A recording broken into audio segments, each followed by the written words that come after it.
The last time I was this excited about a Lara Croft reveal, I was a 15-year-old boy. So let's look at everything that's been revealed so far for Tomb Raider Crypt of Chronos.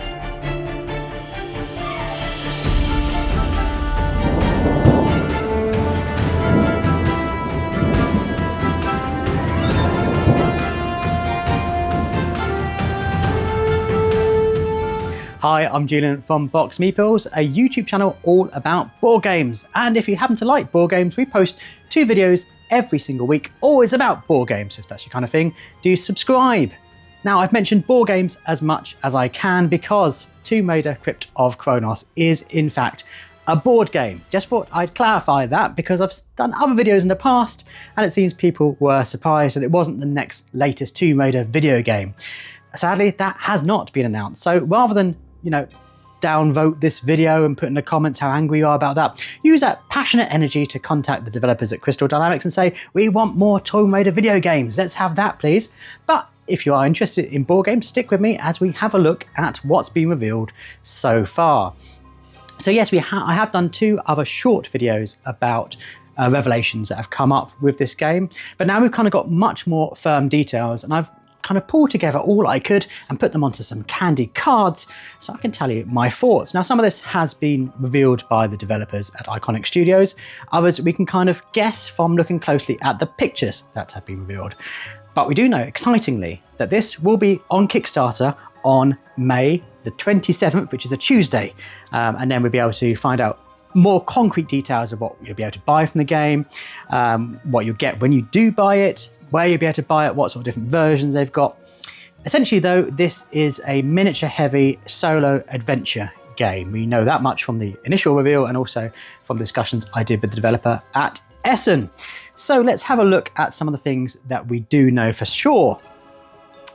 So, in terms of story, Lara has ventured to the mysterious island of Karios, which presumably is a Greek island because there is a lot of focus on time, hence the name Crypt of Chronos. But there is kind of implications so far that within the island itself, there's several different kind of environments and installations. We can safely assume that it's not just going to be venturing around in a jungle.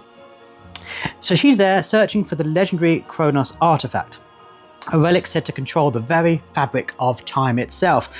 So it's time heavy, but we don't quite know how that relates to gameplay yet. Most we've seen is there's quite a lot of hourglasses on the miniatures, and there's hourglasses featured on the box. Presumably a kind of time manipulation mechanic will be coming, but we don't quite know yet. We'll probably know once the Kickstarter launches. As you explore this island, you're going to navigate a series of dynamic levels, each built from a unique tile combinations with their own objectives and challenging, once again going back to there being kind of different environments within the game itself.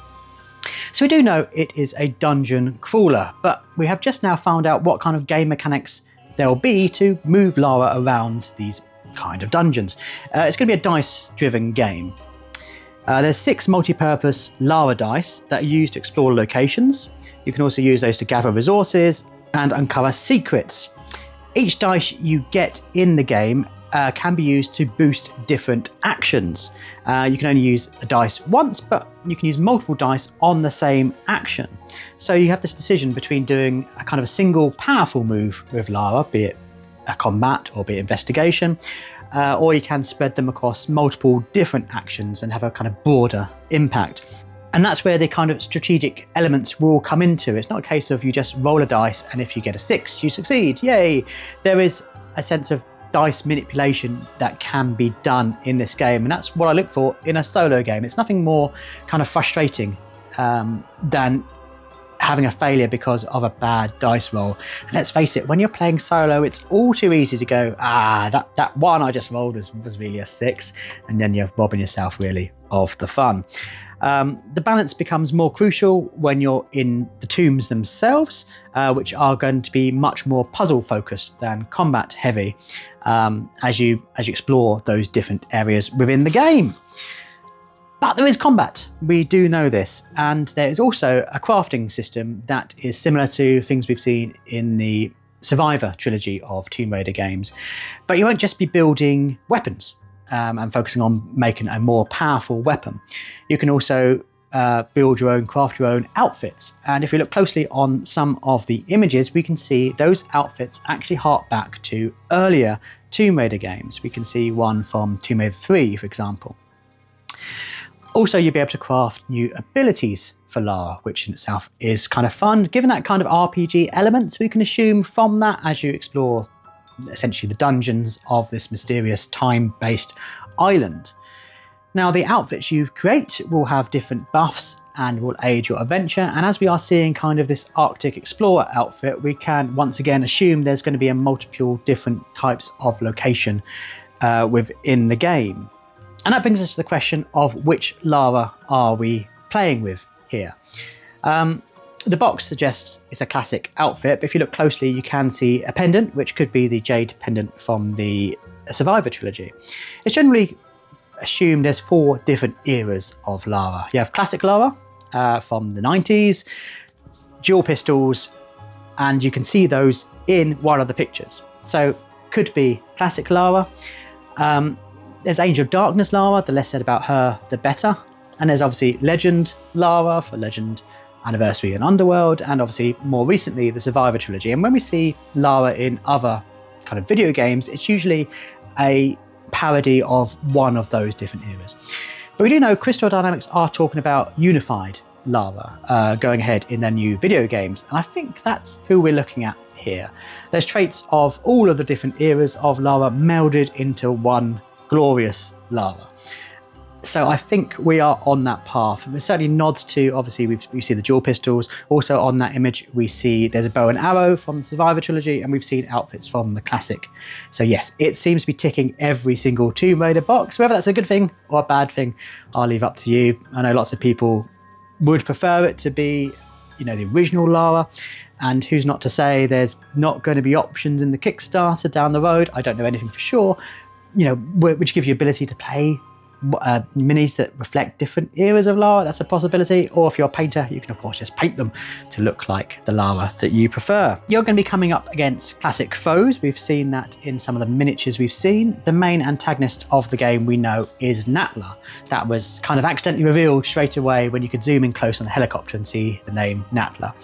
But what's been revealed this time is that there are going to be boss fights in the game. The first one that's been revealed is a massive bear, which you may remember was the first kind of big significant animal that Lara came across in the very first Tomb Raider. Now, the way these are going to work in the game, so each boss introduces unique mechanisms to the game, the developer says. So when battling a bear, no other enemies can spawn. Instead, whenever an enemy would normally appear, the bear regains health. Defeating this beast apparently demands careful preparation and precise timing.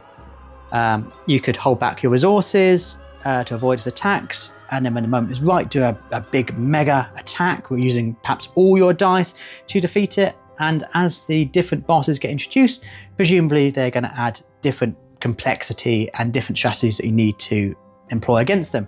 The bosses themselves seem to feel a little bit like an additional puzzle that you do within the tombs that get revealed during the game. Presumably there's going to be a mini for all of these bosses. They're going to have to fill up that box somehow. And Iconic Studios, who are developing the game, are known for their incredibly detailed miniatures. So if you're a miniature painter, you're going to be in safe hands here, because all the miniatures we've seen revealed so far look absolutely incredible. Like all Tomb Raiders, this is a solo experience. The developers have said you can play it multiplayer, but realistically that just means collectively deciding what Lara does. Whether that's really multiplayer, I'll leave up to you. I have played games like Final Girl with Libby where we've collectively decided things and it was an enjoyable experience, but this is essentially a solo game. And we do have a little bit more information about what the game itself is going to involve and the 2 different modes that have been touched on already.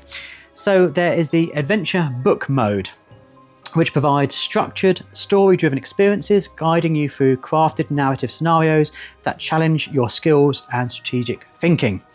Each mission in this mode will last between 20 and 60 minutes, making it perfect for a quick session or when you want to enjoy some fast-paced action adventure, they say. The second is a complete island campaign mode. So this apparently is a vast free roaming experience on an expansive island map. The mode introduces a board filled with randomised locations and missions, offering endless surprises and a new adventure each time you play. Completing this campaign will take around 3 hours, which is ideal for players wanting to dive into kind of an extended experience, a longer journey. Obviously, we know time plays a big part in this game, so the ability to choose how long you spend playing the game is always going to be appealing as well, because especially if it's solo, it's ideal for, I have a chance to play a quick game, okay, I'll play that mode, or I want to sit down and play with Lara for a little bit longer, then you'll go obviously for the longer mode. So that's essentially all we know about this game so far. Once again, this is launching in just over a month, 27th of May, and that's when we'll find out everything we want to know about the Crypt of Chronos. Needless to say, we're going to do more coverage once we actually get our hands on the game itself to play. And yeah, we'll be able to explain how this ties into the Lara Croft history and just how it works as a board game. Lara's not been blessed with the best board games in the past, so maybe finally this is a great transition from video game form to tabletop form. So if you want to see these upcoming videos, do make sure you are subscribed to the channel and let me know in the comments, what are you excited about for Tomb Raider Crypt of Chronos? Do you think this is a game you're going to want to get? Are you, like me, a massive over-the-top Lara Croft fan and just eager to be able to play her in a new space, in a new way? Do let me know. But as always, thanks so much for watching.